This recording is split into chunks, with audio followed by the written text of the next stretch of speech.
Of all the worlds within our view, apparently ours is the only one with a sea. 350 million cubic miles of salt water, spreading its boundaries over more than 2/3 of the Earth's surface. Yet today, even as we reach for the stars, we know less about this ocean than we do the surface of the moon. The restless sea remains as it has since life first emerged from its waters, unexplored, unknown, its vast resources untapped, its rewards awaiting but men to master it.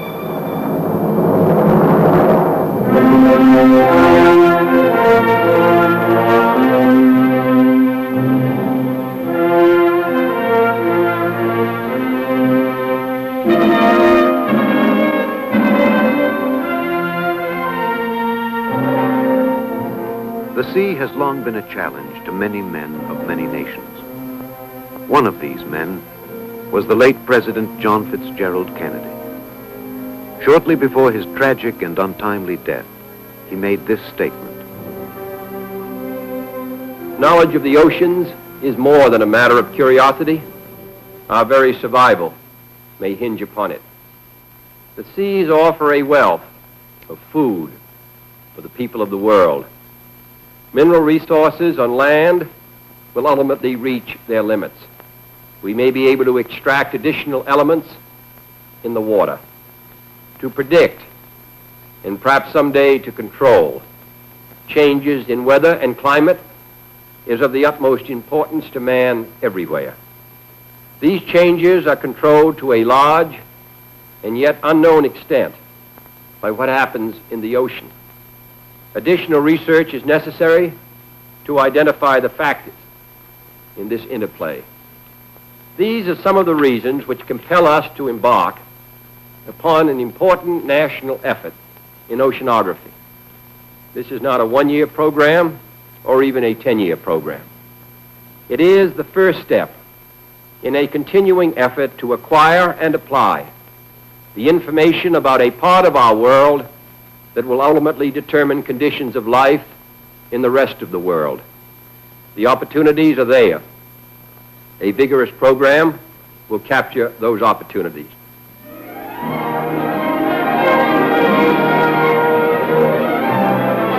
To meet this challenge, scientists today are working in every part of the world ocean. For these men, these oceanographers, the sea is a complex and demanding laboratory.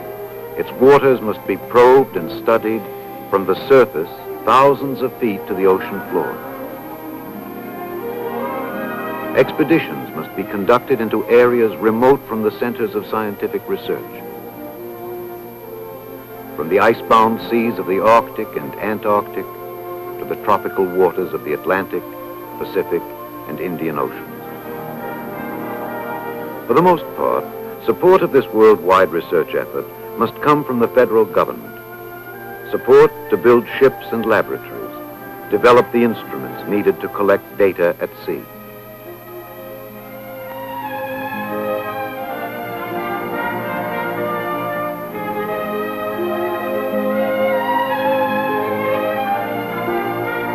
But the nation's resources for oceanography are limited. If we are to achieve mastery of the sea, they must be wisely managed, efficiently used.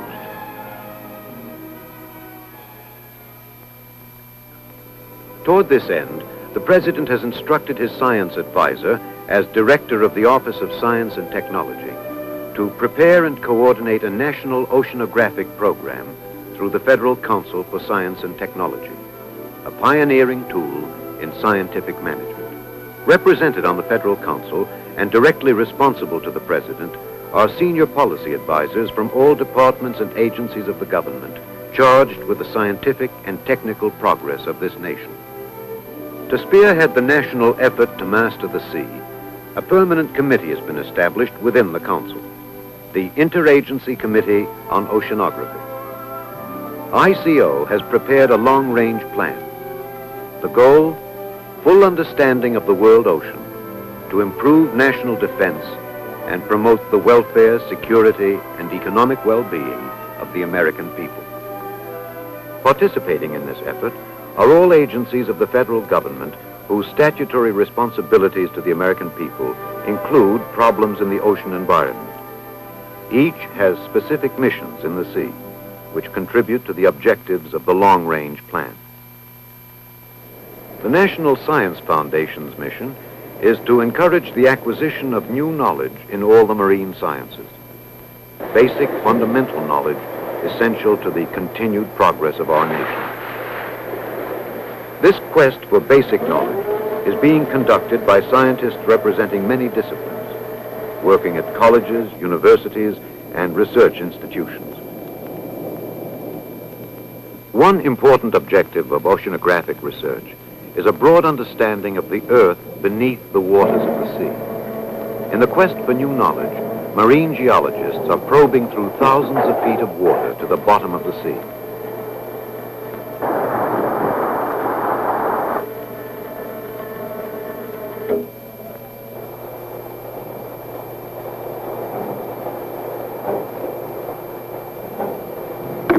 Geologists now extrude the core sample.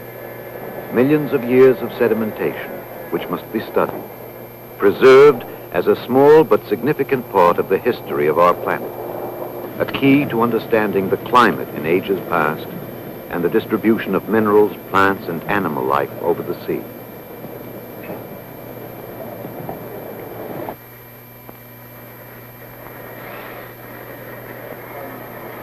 The mountains, valleys, and the deep abyssal plains of the ocean's floor, these must be charted and studied if we are to master the sea.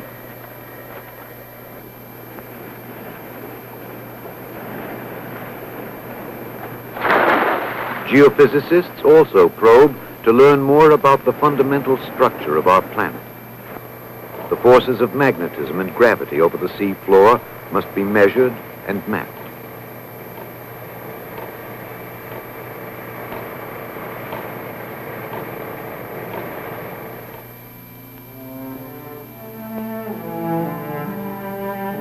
The water of the sea, another challenging objective of basic research.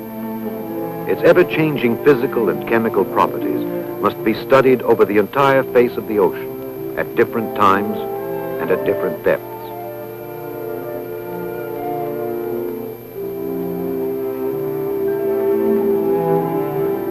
Here on the new research vessel Atlantis II, water which has just been obtained on a single oceanographic station is analyzed by chemists in a laboratory designed and equipped to handle a variety of experiments simultaneously. Strange that this, the most common substance on our planet, should be among the most complex. Oceanographers are studying and measuring the complex circulation systems of the ocean. Some of this work involves the use of devices that simulate the forces that drive the water of the ocean. However, theoretical work in the laboratory must eventually be verified at sea.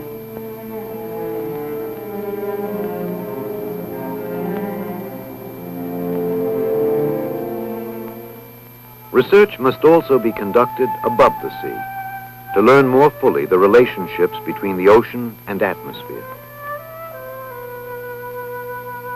Scientists are probing the skies over the sea, photographing cloud formations in an effort to understand the sea's influence on the weather of the Earth.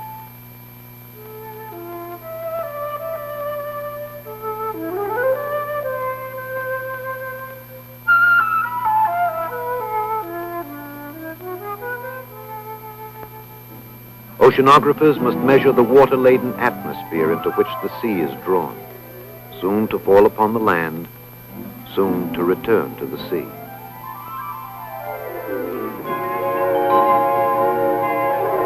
An instrumented balloon to telemeter data on temperature and wind currents.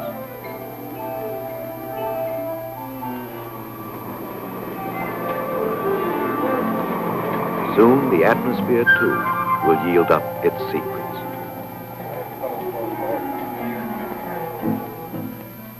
Marine biologists are seeking new knowledge about the life of the sea, the plants and animals comprising more than 4/5 of the living things on Earth.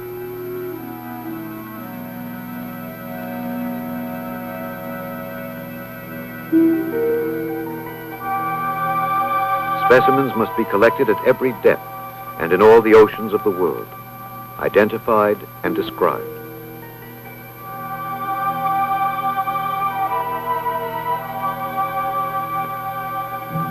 The relationship between plants and animals must be studied, how they influence and how they are influenced by the chemical and physical properties of the sea. Specimens collected in support of the national program must be processed and described, a responsibility of the Smithsonian Institution, National Repository of Scientific Knowledge. Thus, the quest for new knowledge is at the very foundation of the national oceanographic effort. Basic research, our investment today for the scientific and engineering progress of tomorrow.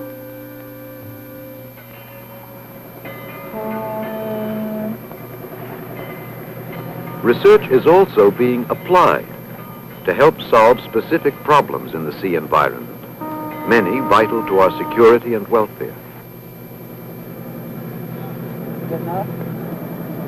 Pollution of waters along our coasts is of tremendous concern to federal, state, and local government. To meet this problem, the Public Health Service is studying the distribution of toxic chemicals, industrial wastes, and other pollutants in the ocean. Here in the waters of New Jersey's Raritan Bay, scientists dredge for clams in an effort to measure pollution in selected areas for study. Shellfish are sensitive to harmful chemicals and organisms, and are thus a good barometer as to the degree and distribution of pollutants in the sea. Research here and in laboratories throughout the nation promises to alleviate and perhaps someday solve one of our most urgent problems in the sea.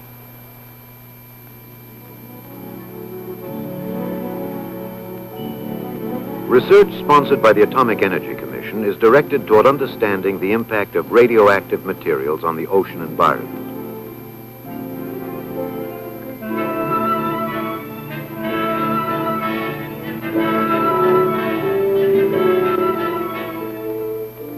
Although low-level radioactive wastes are not a major problem in our offshore waters today, we must know more about their distribution and effect upon life in the sea, should this knowledge ever be needed in an emergency.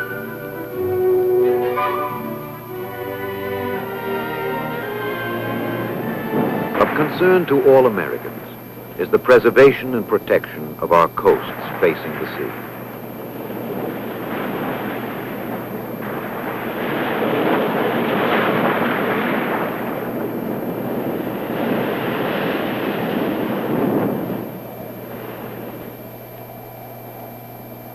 This is all that remains of a once prosperous Oregon town, washed away by the sea. To meet this problem, the Army Corps of Engineers is conducting research using large wave-making machines.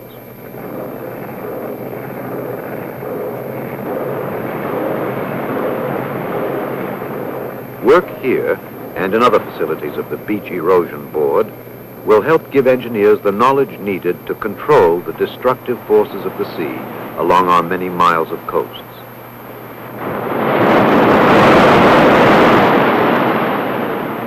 For this must be an ocean that can continue to be enjoyed, preserved as the birthright of those who work, play, and live by the sea.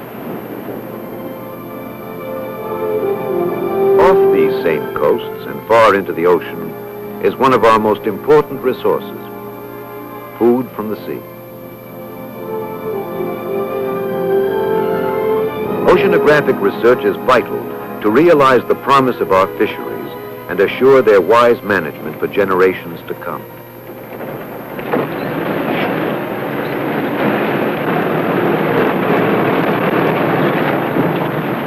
Toward this end, the Bureau of Commercial Fisheries is conducting a broad program of research in many areas. Albatross 4, the Bureau's newest stern trawler, performs both fisheries research and general oceanography.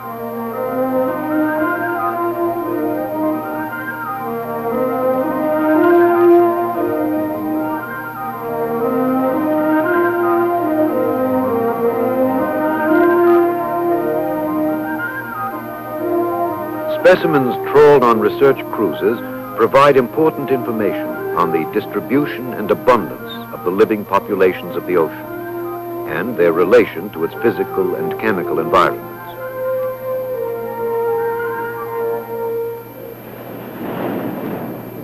Oceanographic research is also being applied to meet the problems of national defense. Here at the Navy Electronics Laboratory, scientists work from an oceanographic tower. This research is important to the design and operation of systems for detecting submarines.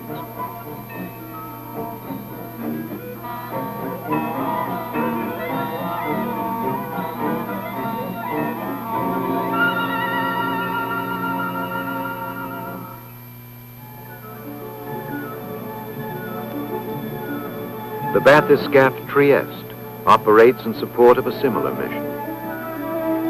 This deep-diving research vehicle enables scientists to collect important data on the propagation of sound underwater and verify theories important to anti-submarine warfare. Deep-diving vehicles will play an important role in locating and identifying large man-made objects on the ocean floor, a problem that was recently investigated by a Deep Submergent Systems Review Group established by the Secretary of the Navy. These studies emphasize the need for the United States to advance its underseas technology so objects such as missile nose cones and submarines can be recovered or salvaged at any depth and trapped personnel rescued.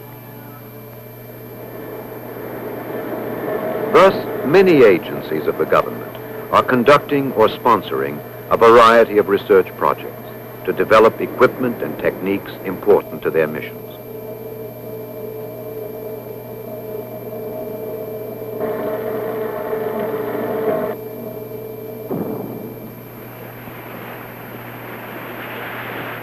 The Interagency Committee on Oceanography provides the mechanism whereby agencies can work together, prevent needless duplication of research effort, and through mutual support, accelerate our national program. An essential part of this cooperative effort is ICO's National Plan for Ocean Surveys. These are large-scale systematic investigations designed to obtain data of all types over a wide ocean area. The Coast and Geodetic Survey is prominent in its contributions to this effort. Its ships operate in coastal and deep ocean areas to meet the requirements of the Department of Commerce and other agencies of the government. Here in the Gulf Stream, specialists rig buoys to measure ocean currents. Each buoy will be anchored in a position fixed by precise navigation. Data are radioed back to the ship to give continuous around-the-clock observations.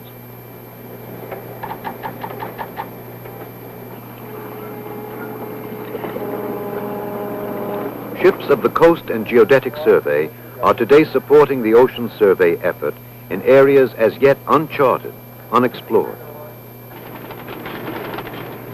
Data collected are used to make charts for marine navigation and as surveys for the future development of the sea as a natural resource.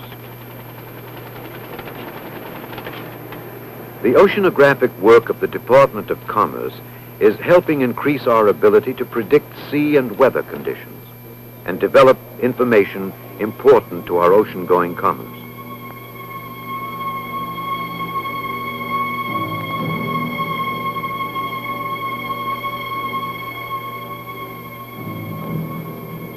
A predictable sea will result in faster, more comfortable voyages, speed and protect new ships designed and built to meet the ocean on better terms.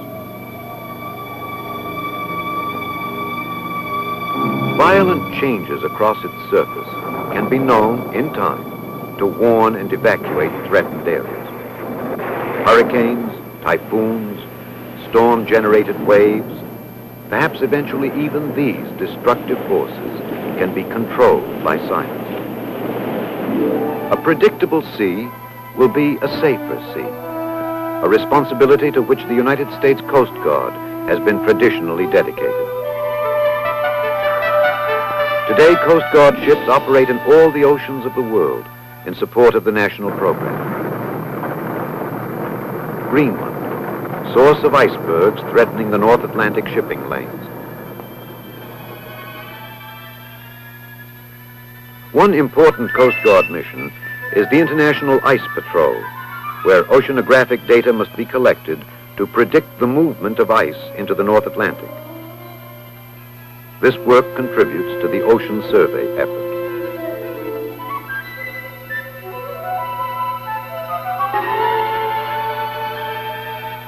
In the Atlantic and Pacific Oceans, station ships are especially useful for collecting data in one place over a long period of time. Recently, Congress authorized the Coast Guard to expand the oceanographic capabilities of ships operating on ocean stations.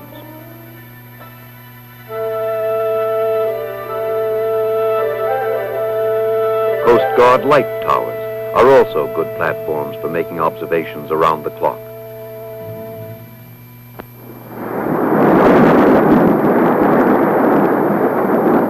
Icebreakers of the Coast Guard are often the only ships that can penetrate ice-locked seas in the Arctic and Antarctic.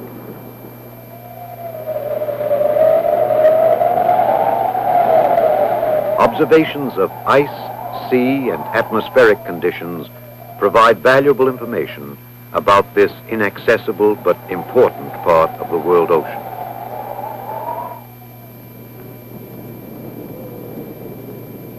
The U.S. Naval Oceanographic Office works in direct support of naval forces at sea. From here, Navy and civilian specialists coordinate a worldwide data collection operation.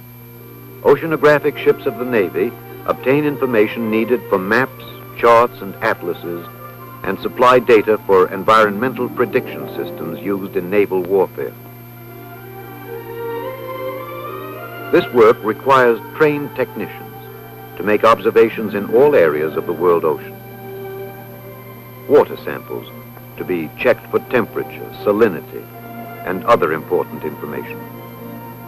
Navy ships are testing and evaluating new instruments to study the sea.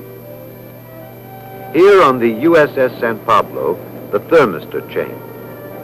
Each of its spine-like segments electrically senses temperature at a specified depth. Together, they give the oceanographer a better understanding of the temperature structure of the water, information needed to predict sonar conditions under the sea.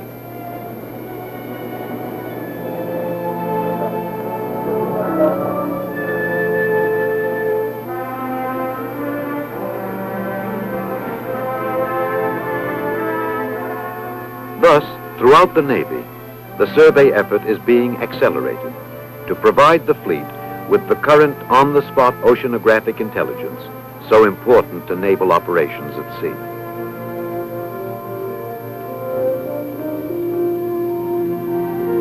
The world ocean, belonging to no nation, yet a common laboratory for all, is so large, so complex, that international scientific investigation is essential. To assure that the efforts of the United States are coordinated where possible with the 43 other nations having oceanographic programs, the ICO is working through the Department of State at the United Nations to participate in established scientific expeditions. The tropical Atlantic, Equilant, was recently the scene of an important cooperative effort involving the operations of ships from Argentina, Brazil, the Republic of the Congo, Brazzaville, the Ivory Coast, Nigeria, the Soviet Union, and the United States.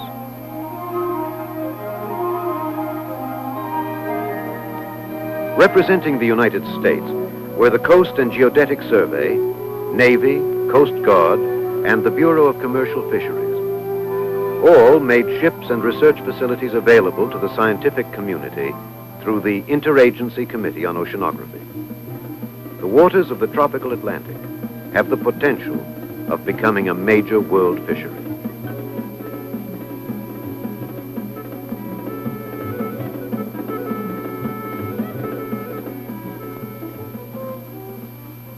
In the Indian Ocean, the National Science Foundation is coordinating the participation of federal agencies and more than 100 American colleges and universities in the International Indian Ocean Expedition.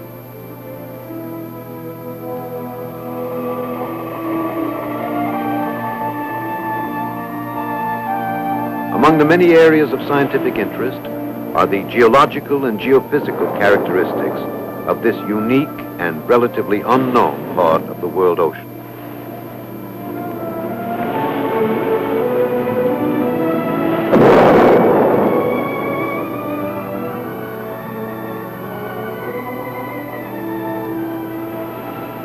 This expedition will not only contribute to the United States effort, but also promises to stimulate science in the nations of the Indian Ocean, many urgently needing protein food. This is one of many challenges to be met by the nations of the world. It is estimated that 440 billion pounds of fish could be taken from the oceans of the world each year without seriously depleting its abundant stock. 440 billion pounds, 5 times the world's present annual catch.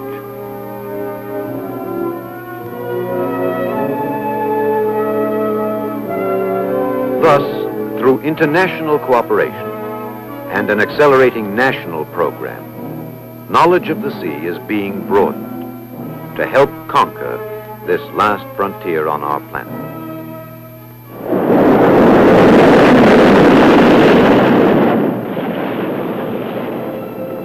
The seas around us represent one of our most important resources.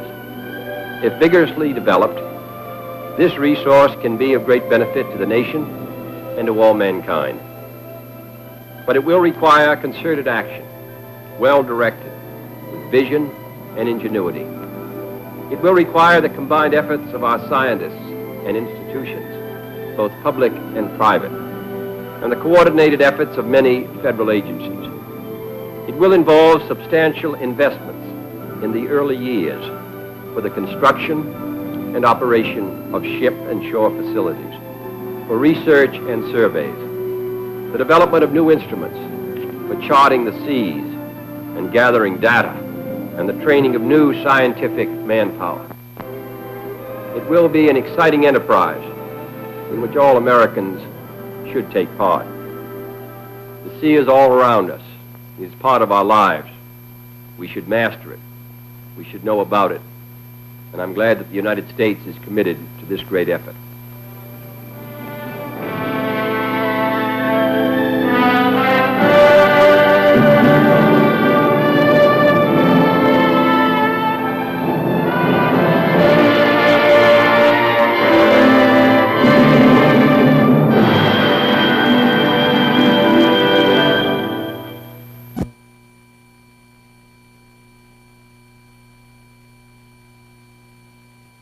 Extract additional elements in the water, to predict and perhaps someday to control changes in weather and climate is of the utmost importance to man everywhere.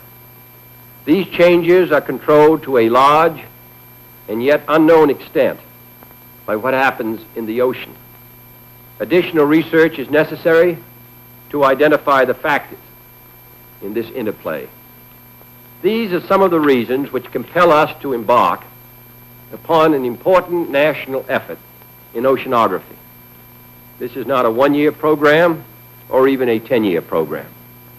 It is the first step in a continuing effort to acquire and apply the information about a part of our world that will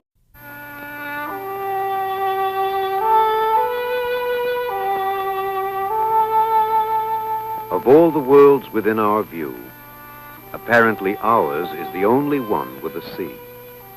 350 million cubic miles of salt water, spreading its boundaries over more than 2/3 of the Earth's surface.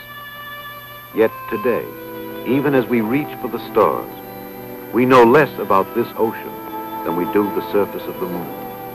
The restless sea remains as it has since life first emerged from its waters, unexplored, unknown, its vast resources untapped, its rewards awaiting but men to master it.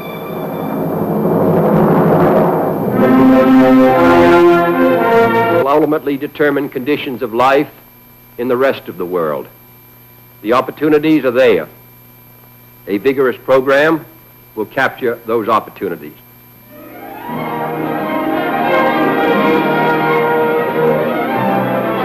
To meet this challenge, scientists today are working in every part of the world ocean. For these men, these oceanographers, the sea is a complex and demanding laboratory. Its waters must be probed and studied from the surface thousands of feet to the ocean floor. Expeditions must be conducted into areas remote from the centers of scientific research. From the icebound seas of the Arctic and Antarctic to the tropical waters of the Atlantic, Pacific, and Indian Oceans. For the most part, support of this worldwide research effort must come from the federal government. Support to build ships and laboratories, develop the instruments needed to collect data at sea.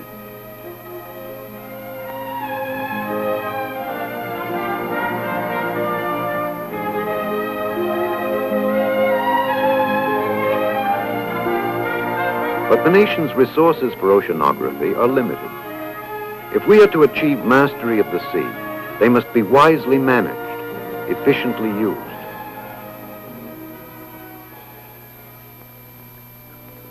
Toward this end, the President has instructed his science advisor, as Director of the Office of Science and Technology, to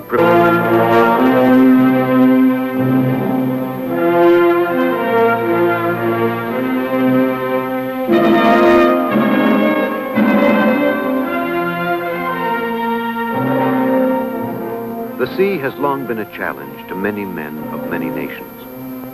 One of these men was the late President John Fitzgerald Kennedy. Shortly before his tragic and untimely death, he made this statement.